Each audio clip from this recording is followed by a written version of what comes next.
going, everybody?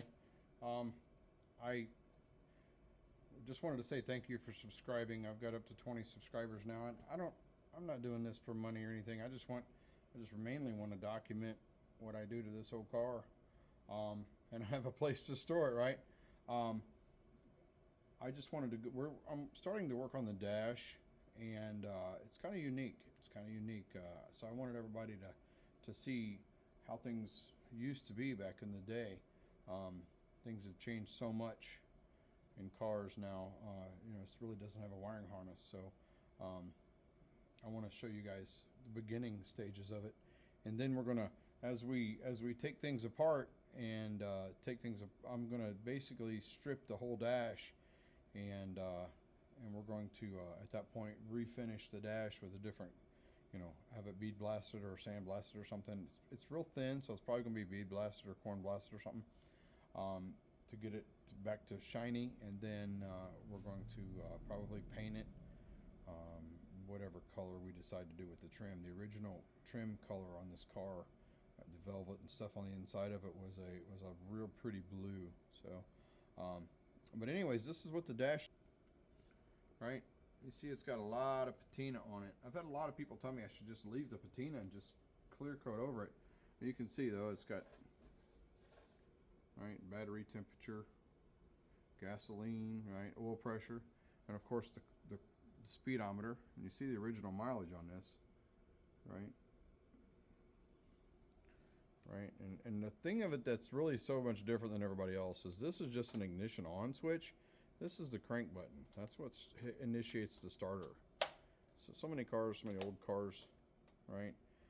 Then you got a vent. This is actually what opens the vent. So they didn't really have so much as a blower motor. It was more of a, the faster you go, the more heat and the more air you get. So, and of course you see sliding, right? They almost look like they're made out of bone. They really do. Right? Heat and air. And then of course your good old AM radio. It's got some knobs missing. And how that worked is you basically would pull this out. You pull one of these out, and then you push it in, and that's what saves where the dial goes, right? So you push the, like see the dial move, right? Which it's not moving, it's supposed to, right? And of course you still got your radio up, your volume up, and this one's supposed to turn the knob, make the knob. It's an old AM, and cigarette lighter or cigarette ashtray. Why they would put an ashtray in a hearse, I don't know, because it's got a cigarette lighter as well, right? So, and of course a clock, and the glove box, which I'm going to tell you right now, was kind of spooky when I opened it up before. It was just kind of creepy looking, right? Because I found some things in there that I really probably shouldn't even be putting on video, right? Okay. Probably the most important, everybody's asking me why don't I do a custom dash in this? Well, the main reason is for the support. It's actually got a support for the steering column that actually attaches to the bottom of the dash. I don't want to have to construct, and I kind of like the way the old dash looks. I do. I kind of like the way it looks. I kind of like the way it's rounded. I like the looks of the instrumentation. I'm not sure if I'm going to put the original instrumentation back in it or have something custom made with digital stuff. Most likely I'm going to do something digital. I'm going to use the same bezels, right, and have something made that's more digital, more up to date, most likely. I really would like to salvage this piece here, polish it all up, but I will update a video. I will update you whenever we get to the back side of this and show you what the back side looks like. All right, this is the back side of the dash. This is where the glove box was. I took that off. Of course, the back side of the speedometer and and this big honking thing is the radio, right? If you notice, they're really wires and stuff. They're all the same color. They just kind of go to different spots, and so really, there is no such thing as a wiring harness for this thing, right? Bunch of different switches and stuff like that. I just wanted to show the back side of it because we're going to start taking it apart here real soon. and I'm trying to document what it looked like when we first got it. Right, that's the radio. Speakers right there, and you just notice it's all vacuum tubed. So we're going to take the radio out. We're going to try to, I'm not going to try to salvage it, simply because we're going with updated electronics. Anyways, my love for hearses started out as I owned a car audio shop back in the 1990s. And I basically wanted something with more room for more speakers, right? We used to do a lot of DB drag racing and a lot of competitions and stuff. So I wanted something that would hold a lot of speakers and have a lot of volume. And I went to a car stereo show, and they had an old 1972 or something like that hearse there with a couple 18s in the back of it, and I was blown away by that. So it gave me an obsession for hearses. I went out and bought a 1947 A.J. Miller Landau, started refinishing it. Car audio ended up going away, so I ended up getting rid of selling the hearse like an idiot, and I bought a 1950, which you guys have probably seen it in one of my short videos. I bought a 1950 Cadillac, and it just needed too much work, and I didn't really have the time or the money to put into it. And then I bought a 1970. The 1970 was the white one that I drove it quite a bit. I put a lot of money into it and a lot of time into that. It was a pretty nice ride, but I always wanted an old one. I always liked the 40s and 50s. Never really liked the 70s, 80s, 90s. To me, they're too common. They're too plain. There's too many of them. I like the old rounded hood, rounded, the rounded back part of it, kind of like what you're seeing here, the rounded part right here. So I always liked that. So I sold the 70 and decided to just go ahead and look until I found one of these. So everybody's asking me if I plan on putting a big stereo in this. The answer is yes, but not that big, right? I don't want to do like 18s or anything like that in there. I'm probably going to have 4/8s maybe. I got a couple companies willing to work with me on pricing for putting their brand in it. So that's what we're going to work on. We're going to work on a layout, and so I can go ahead and lay all the wiring and everything in it while I'm putting it together. So updating the electronics in this is going to be amazing, right? I want it to sound like a concert, like your front row at a concert, an AC/DC concert, maybe front row center, and I want it to sound that good and be that clean, okay? But anyways, we're working on so next time you see it, it's going to be all stripped off. We're going to do a time-lapse video to show, as we're taking stuff apart.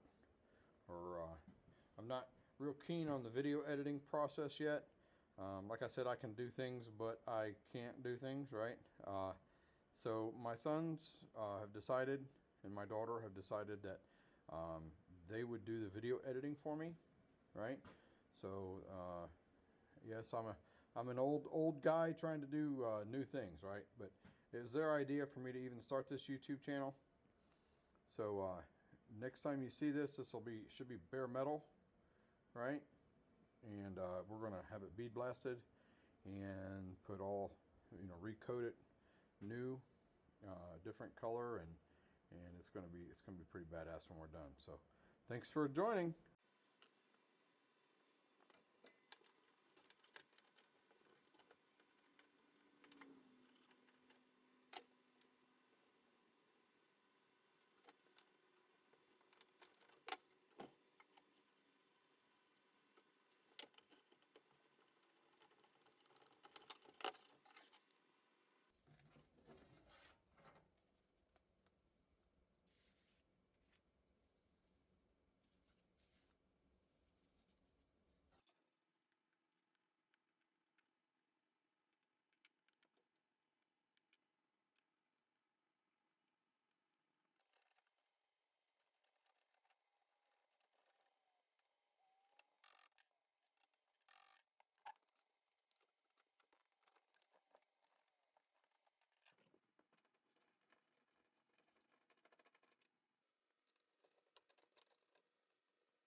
That's the part I want to save right there.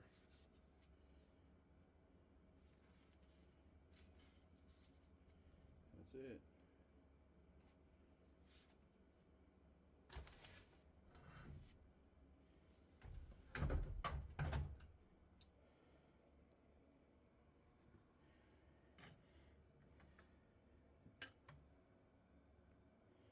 Starting to get to bare metal. Won't be long.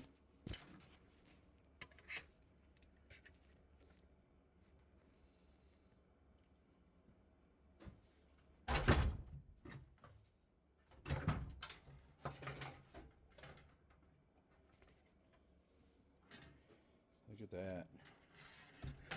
That's the radio. Just imagine that right there. That right there is what you can fit.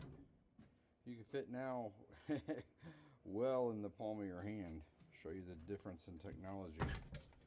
It's just a simple AM radio. Very simple thing. Very simple thing.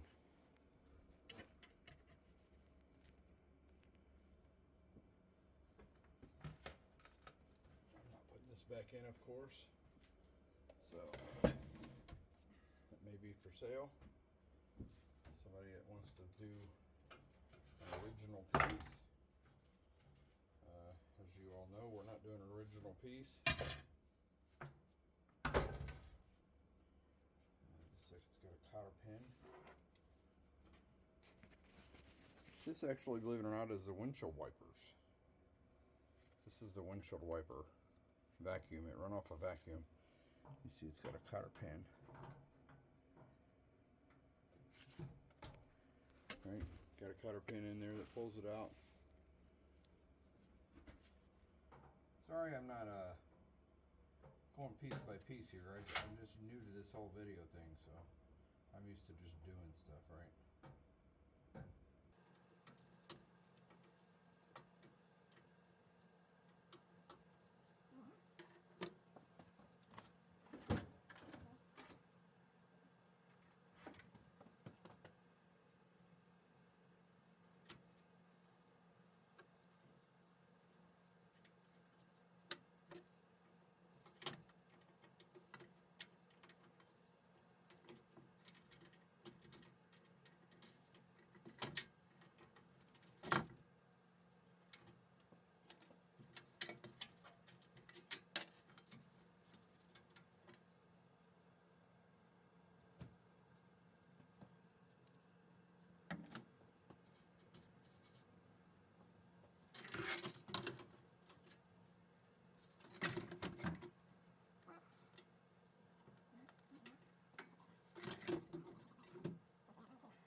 Maybe the camera catch something I'm not. I just hear voices back there.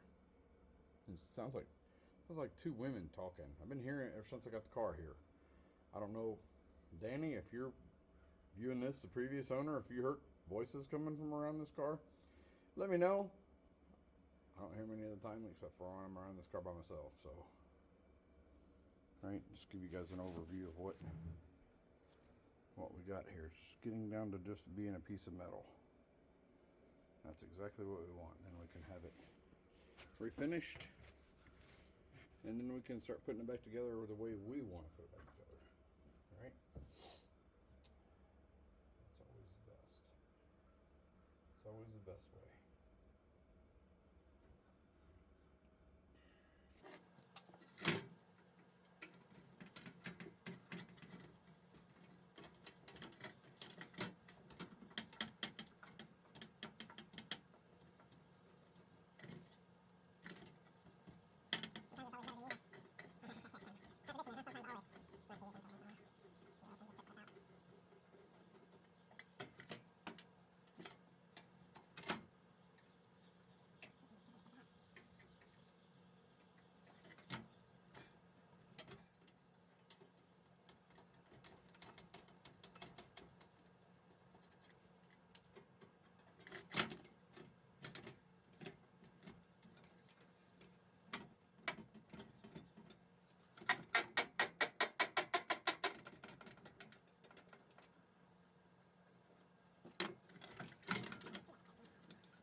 Well, there you have it. It's just a plain piece of metal. See how they put the metal? They've done reinforcements along the bottom, right? This is all, right? It's basically just a piece of sheet metal at this point. So now it's time to get it sanded down, bead blasted down, so we can repaint it, right? And get her rolling. Yeah, love it when a plane comes together.